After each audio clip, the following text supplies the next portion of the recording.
All right. I wanted to give you a few things to think about as far as mass spectrometry, and I feel like you got most of that you needed from the POGO worksheet that we worked on the other day in class.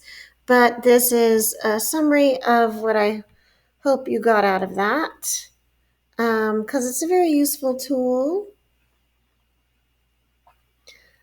I don't know. There are way too many things on my screen. I apologize. I'm still trying to figure out how to make the most out of my slideshows. And right now, I just want to get rid of that. Okay, there we go. Um, I'm also going to hide that. All right. So the machine looks like this thing up here on the left-hand side. That's what the actual thing would look like in the lab. I'm not sure what the one is supposed to look like in the Avengers movie where they supposedly use mass spectrometers to track the gamma rays, but that really is not the right kind of spectrometer to use to track gamma rays. You would want to use a spectrophotometer for that. But I looked it up because I got it on good authority that was a quote from the Avengers movie, and so of course I had to check it out. Okay, so that's what the machine actually looks like, and this is how it works. This looks a little bit like the drawing that you had on your worksheet. I apologize for my photo even being on screen, but since I'm wearing a mask at school, I thought, okay, every now and then I'll just show my face on a video to prove it's really me. So you put your sample in here, whether that's a pure element or whether that's a compound you want to investigate, or a mixture perhaps. What it does is this usually use tungsten to take the electrons from whatever you're putting in here and charge it up as a positive ion. Once you do that, then you can speed up those ions through a magnetic field. And then once you get them going really nice and fast, you create this, what I like to think of as like a windstorm of a magnet. And the magnet is attracting the positive ions and deflecting them. Now, they will be deflected more from their straight path if they are lightweight, because the magnet is going to be able to have more of an effect on those lighter weight ions. So the lighter weight ones will be deflected more and end up further down here, and the heavier ones will end up here on the detector further up the screen. So that's one type of spectrophotometer.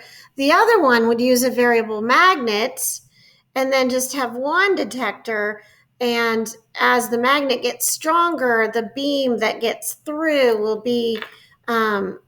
will tell you how heavy those ions were.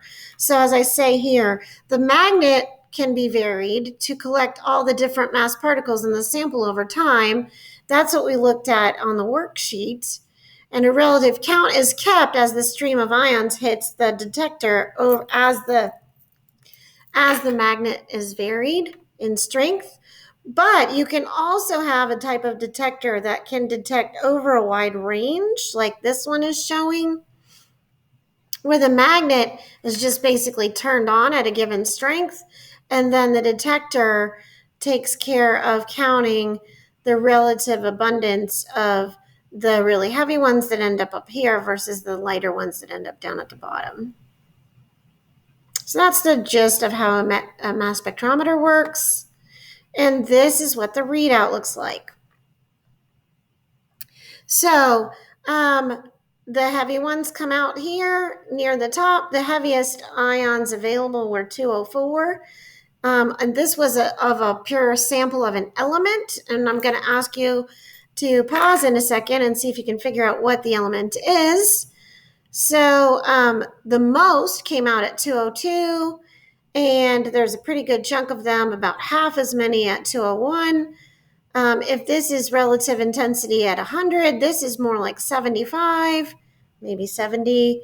It's not a grid graph, so we're estimating here. This then would be maybe 50, and this is maybe 30. And there's even a little speck down here at only 196. And if this is one element that we're looking at here, I propose that it has to be gold with an average mass of about 200. If you have any questions on that, we can talk more specifically about how I'm getting that eyeball estimate. But it can't be the next one down, which would be platinum, which is only 197 average, because there's nothing that tells me that this element's going to have an average way down at 197. And it doesn't have enough mass to be at the next one, which I believe was like 204, 205. All right, mass specs are used for a lot more than just isotopes of single elements. This is the mass spec of a sample of carbon dioxide. And as you can see, most of it came through as just the CO2 ion with one electron zapped off, still having a mass of 44 grams per mole, because that's the molar mass of one C and two O's. 12 plus 16 plus 16 equals 44. But there are also some peaks down here at 28 and 16. And I just wanted to point out that that is also the result of mass spec, is that when you have a molecule, often you will have some ions generated that are pieces of the molecule. So can you figure out what it is that came off of CO2 to make a mass of 28? Well, if you look at 44 minus 28, that's 16. So what came off of a CO2 molecule? Well, one of those double bonds got broken in the ionization process, and you ended up with CO. All right, C bonded to a single O, which is carbon monoxide. That's the 28 because this bond or this bond was severed. And then you also have some O's that were ionized in the breaking of that bond, where the O got the plus charge instead of the CO. And so it detected about an equal number of 16s, and those would be the positive O's that made it to the detector. So that's one use of a mass spec, is to tear molecules apart and see what kind of molar mass they have, and then tell something about their structure based on the pieces that are created as well. Here's a little bit more complex molecule. When a new molecule is made in a lab or found in nature, whether that's a poison or a cure, or just something that you want to market to take the fingernail polish off your fingernails, if it works, one of the first things a chemist will do is try to figure out what structure it is, because of course there's no microscope strong enough to look at the molecular level to see this. But a mass spec comes pretty close to being able to tell you what the structure is going to look like.